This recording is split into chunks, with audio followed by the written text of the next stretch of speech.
Vou discutir com vocês nessa análise aqui dois temas, e dentre estes dois temas que eu vou discutir com vocês se encontra o assunto que dá título à análise.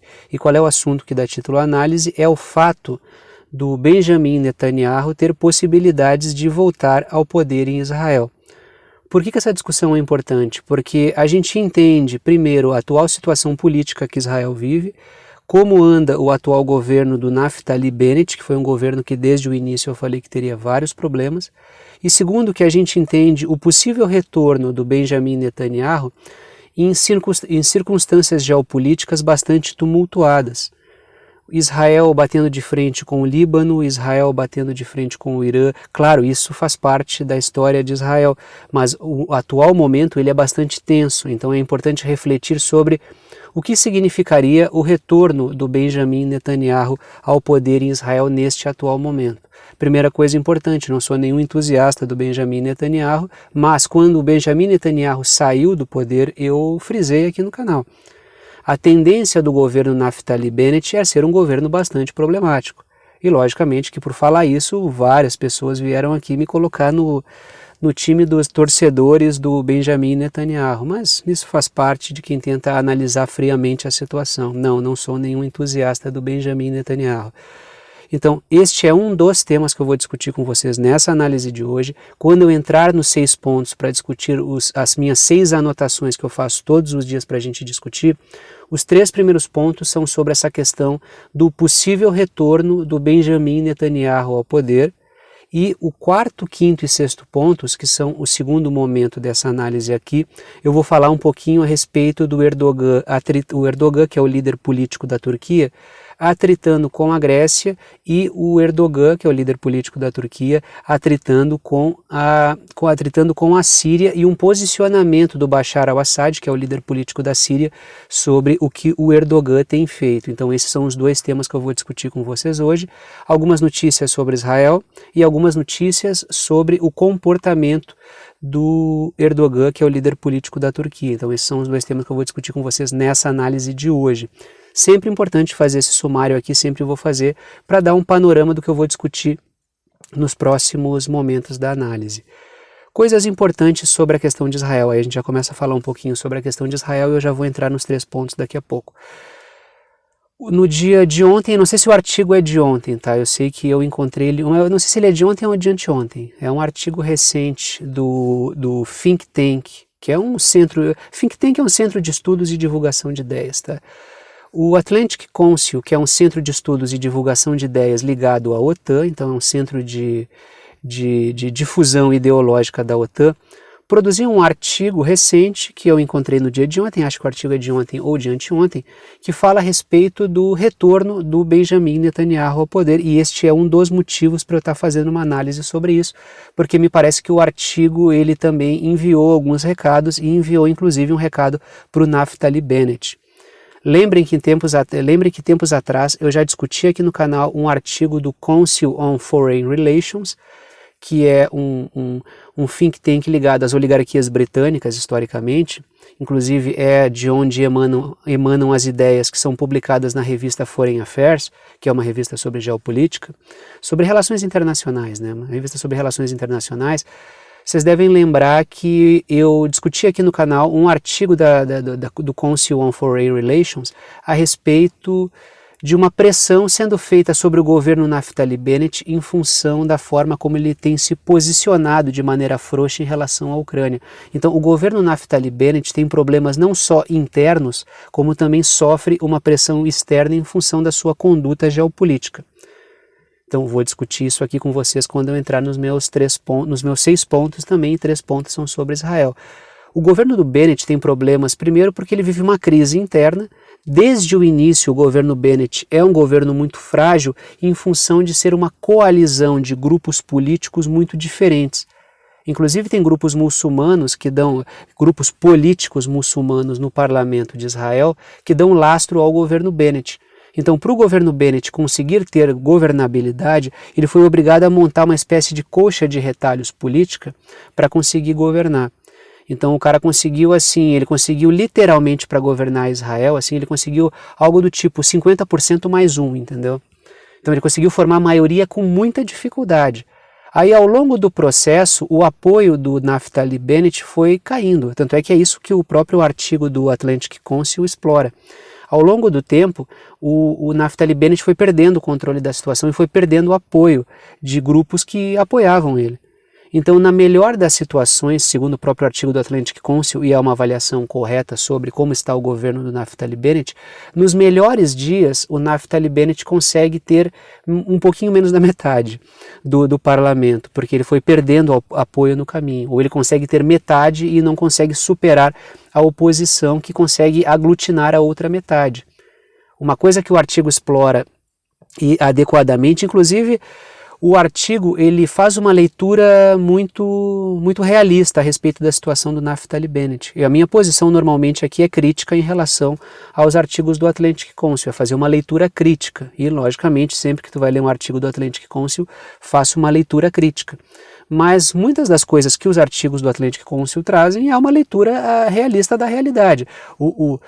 O tempero ideológico ali é que é o problema, a propaganda ideológica atlanticista é que é o problema. Mas esse artigo sobre a fragilização da condição do Naftali Bennett, ele é um artigo que em boa medida lê a situação do atual governante de Israel com uma boa margem de acerto. Inclusive o Naftali Bennett está sofrendo bastante também por causa do conflito com os palestinos que está se acirrando cada vez mais. Nesse episódio aí do conflito com os palestinos, teve também o assassinato de uma jornalista que era uma jornalista que era da Al Jazeera, se não me engano. Eu acho que era da Al Jazeera, a jornalista que foi assassinada. Aí quando teve o enterro da jornalista, a polícia foi lá e atuou também, a polícia israelense atuou nesse enterro da jornalista, ali no evento de enterro da jornalista, e também promoveu violência contra as pessoas que estavam protestando nesse enterro da jornalista, e ficou uma situação ainda pior. Então, o governo do Naftali Bennett sofre por falta de coesão interna, sofre com questões internacionais, como atrito com o Líbano, atrito com o Irã. Isso, logicamente, já é algo histórico, mas a tensão está aumentando cada vez mais. É um contexto de crise econômica global, é um contexto de pressão geopolítica para que os países se posicionem desta ou daquela forma. E, além de tudo, o Naftali Bennett tem uma coalizão muito frágil, então, e tem esse problema com os palestinos, então os problemas foram se acumulando e o Naftali Bennett não conseguiu dar conta de todos os problemas que apareceram. Então ele está multiplicando os problemas ao invés de ir dando conta dos problemas que aparecem, por isso que o governo do cara praticamente fez água aí. Acho que tem o quê? Tem um pouco mais de um ano, ou não sei, tem um ano o governo do Naftali Bennett. Parece que foi ontem que eu fiz a análise aqui, falando que o governo Naftali Bennett seria problemático e aumentaria a tensão com os palestinos. Inclusive parece que foi ontem que as pessoas vieram me xingar aqui. Inclusive teve uma mesma análise que eu fui xingado de defensor do Netanyahu e entusiasta do Hamas. Então é uma coisa bem contraditória nesse sentido. É o que acontece quando tu tenta tomar uma posição assim, não vou dizer imparcial, eu não acredito na imparcialidade, eu acho que isso aí é muitas vezes demagogia, tá? Eu tenho uma posição política clara, quem acompanha o canal sabe disso, mas eu tento fazer críticas justas. Essa é a questão que faz com que algumas pessoas que não são do mesmo campo ideológico que o meu acompanhem o canal. Eu tento fazer críticas justas àqueles grupos dos quais eu não tenho concordâncias políticas. Assim como eu faço críticas ao meu próprio campo político. Então acho que é isso que faz com que as pessoas muitas vezes comentem: ah, esse canal é imparcial. Não é, eu não acho que seja imparcial o canal. Eu acho que o canal tem um posicionamento muito claro. Anti-imperialista, anti-atlanticista, anti-projeto globalista. Então é um posicionamento claro que eu tenho. Só que eu tento fazer críticas justas, e a única diferença é essa. Vamos entrar nos 6 pontos aqui, então. Eu já estou discutindo o assunto, tá? Quando eu entro nos 6 pontos é só para frisar as notícias que eu trouxe para embasar o contexto que eu estou discutindo desde o início da análise aqui, né? Não é quando eu entro nos 6 pontos que eu estou entrando na análise, eu estou na análise desde o início, né? Tanto é que essa introdução que eu fiz aqui talvez seja muito mais importante do que as notícias que apareceram recentemente, tá? Então essa análise aqui vai ser uma espécie de leitura de notícias novas e do artigo do Atlantic Council sobre o Benjamin Netanyahu. Inclusive vai lá, acessa o portal do Atlantic Council e dá uma olhadinha nesse artigo que eles publicaram aí, que parece assim, ó, né? O que me parece esse artigo do Atlantic Council? O Benjamin Netanyahu pode ser uma das possibilidades, então temos que garantir que ele volte ao poder e faça o que nós queremos que ele faça. Essa é a ideia. Até porque o Benjamin Netanyahu é um cara que tem ótimas relações com o Vladimir Putin. Então a questão é a seguinte, se ele vai voltar ao poder e se ele vai dar a coesão que Israel precisa, que a gente garanta que pelo menos ele entre num projeto mais atlanticista possível. Já que o Benjamin Netanyahu é um cara muito pragmático, ele faz um trabalho mais ensaboado do Benjamin Netanyahu e ele nutre ótimas relações com o Vladimir Putin, boas relações com a Rússia, né? Ele ajudou muito a avançar as relações entre Israel e Rússia, tanto é que o artigo do Council on Foreign Relations, que é esse think tank ligado às oligarquias britânicas, ressaltou o fato de que o Benjamin Netanyahu fez da relação dele com o Putin uma das peças de campanha para conseguir voto daqueles grupos que falam russo dos judeus que falam russo dentro de Israel. Então é um trabalho que o Benjamin Netanyahu faz de ser um cara pragmático, né? Então ele pode ser que o Atlantic Council esteja acenando para o Benjamin Netanyahu. O artigo indica que o Naftali Bennett, o artigo diz assim, a tendência é de que o Naftali Bennett prefira aderir ao Netanyahu e formar uma coalizão direitista do que continuar nesse governo que não consegue aprovar nada. Então é uma sugestão também, o artigo envia recados.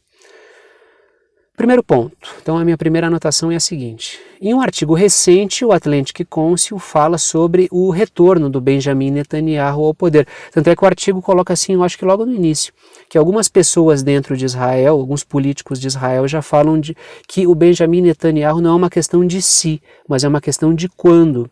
Então significa que ele já está sendo colocado aí como uma figura que vai liderar uma mudança em Israel, uma mudança em relação ao Naftali Bennett, porque o Benjamin Netanyahu governou Israel aí por vários anos e ele está retornando ao poder muito provavelmente, segundo o artigo do Atlantic Council. E eu acho que, dadas as condições que o Naftali Bennett vive, são condições muito, muito difíceis de se manter no poder, aí não está muito fácil. É possível que tenha que abrir novas eleições, e aí vai ter uma nova reconfiguração de coalizões políticas e é provável que o Netanyahu consiga formar ali uma coalizão, inclusive com o próprio grupo ligado ao Naftali Bennett junto com o grupo do Netanyahu, só que agora com o Netanyahu à frente. Segundo ponto, meses atrás discutimos um artigo do Council on Foreign Relations criticando o Naftali Bennett em relação à postura dele em relação à Ucrânia. Então a postura do Naftali Bennett em relação à Ucrânia, assim como a postura de Israel, inclusive Israel se apresentou como um mediador entre as relações da Rússia e as relações da Ucrânia. Israel se recusou a fazer uma crítica aberta à Rússia, se recusou a abraçar de maneira apaixonada a causa supostamente ucraniana, que é uma causa da OTAN. Israel é muito próximo da OTAN, não é um país, se eu não me engano, Israel não é membro da OTAN, mas é um aliado importante da OTAN no Oriente Médio.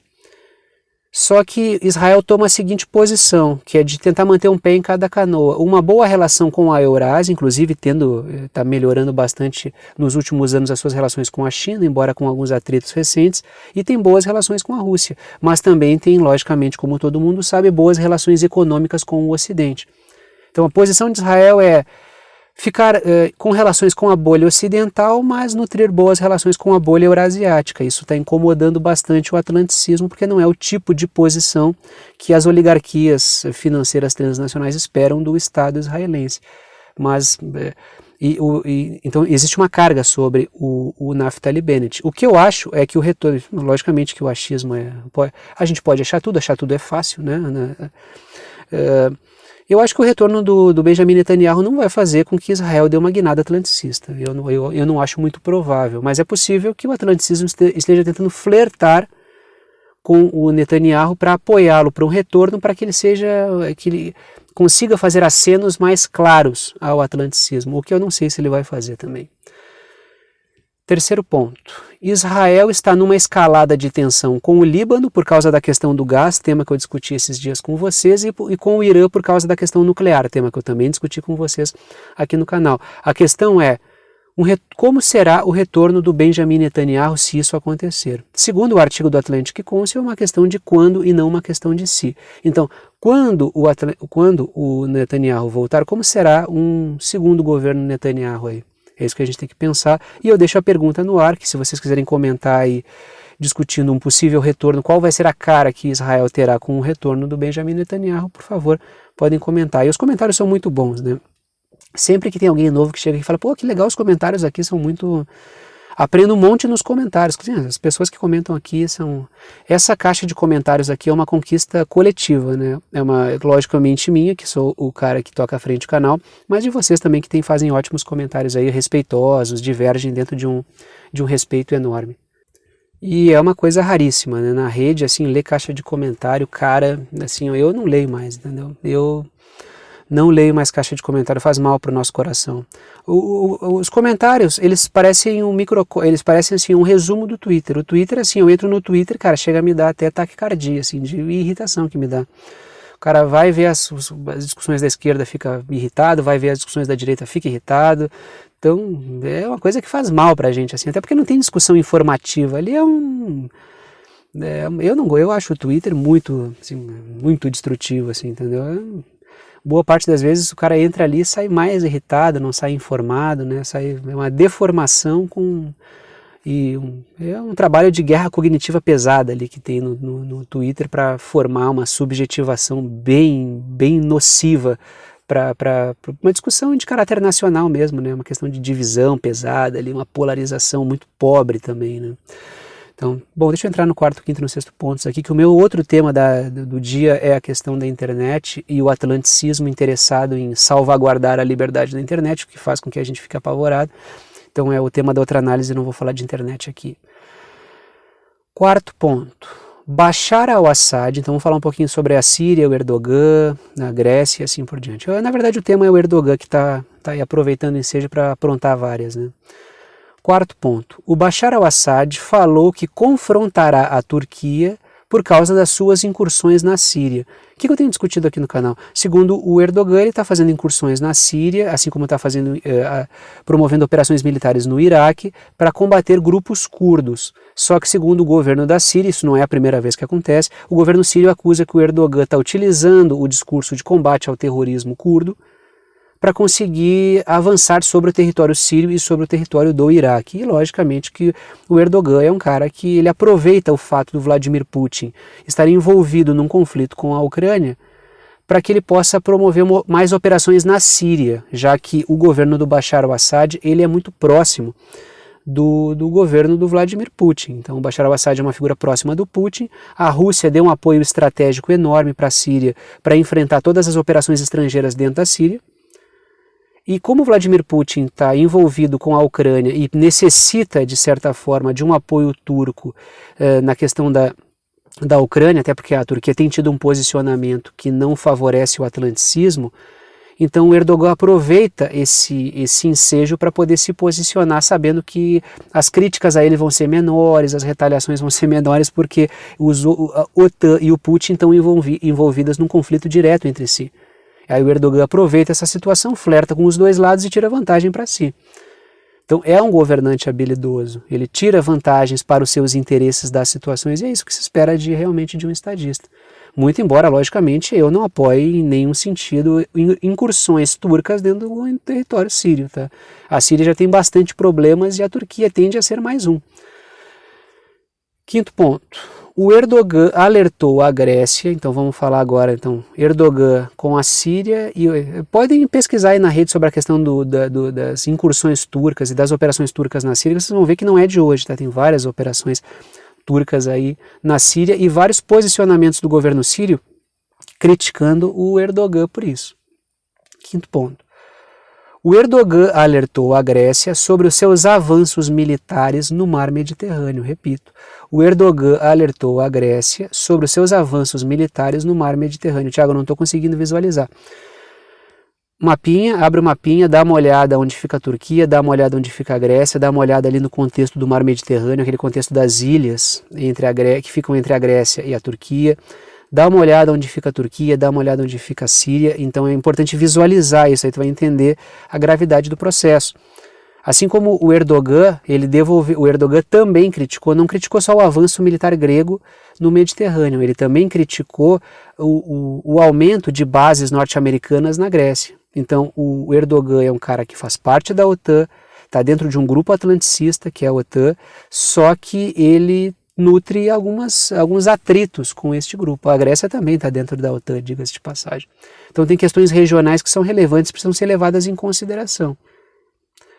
Sexto e último ponto, então. Quarto ponto, o Erdogan atritando com a Síria. O quinto ponto, o Erdogan atritando com a Grécia e dando um tapa, assim, até estalou meus dedos aqui. O Erdogan dando um tapa, assim, de rebote, acabou acertando os norte-americanos por causa do seu aumento de bases na Grécia, e aí vem o sexto ponto. O Erdogan aproveita que a OTAN precisa da Turquia na região, e sobretudo por causa do conflito na Ucrânia, para fazer esse tipo de operação, esse tipo de fala pública. Então, como o Erdogan ele é necessário neste momento, se tu for observar o seguinte, a quantidade de litoral que a Turquia tem no Mar Negro, né, o tamanho do território turco que é litoral no Mar Negro, e o fato do Mar Negro ser um mar que banha a Ucrânia também, e a Rússia tem interesses ali, o fato de tanto a Rússia quanto a OTAN necessitar do Erdogan coloca ele numa posição muito favorável, e ele tem extraído vantagens dessa situação. Então, numa situação difícil, porque o Erdogan tem um conflito assim, ó, tu tem a Turquia, o Mar Negro e ao norte a Ucrânia. Então é muito fácil do conflito contaminar o Mar Negro, contaminar no sentido do conflito virar um conflito no Mar Negro e puxar a Turquia para dentro do conflito. Mas mesmo com este risco, o Erdogan tem lidado muito bem com a situação, o governo turco tem lidado muito bem com a situação. Logicamente que assim, ó, aqui, cara, não é uma questão de tu escolher lado, entendeu? Eu pelo menos não vejo a coisa desse modo, entendeu?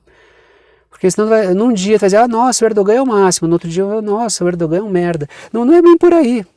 Tu tem uma questão regional que precisa ser pensada ali, entendeu? Tu tem uma questão histórica da Turquia, e histórica realmente da Turquia, com a Grécia, os povos turcos e os povos gregos.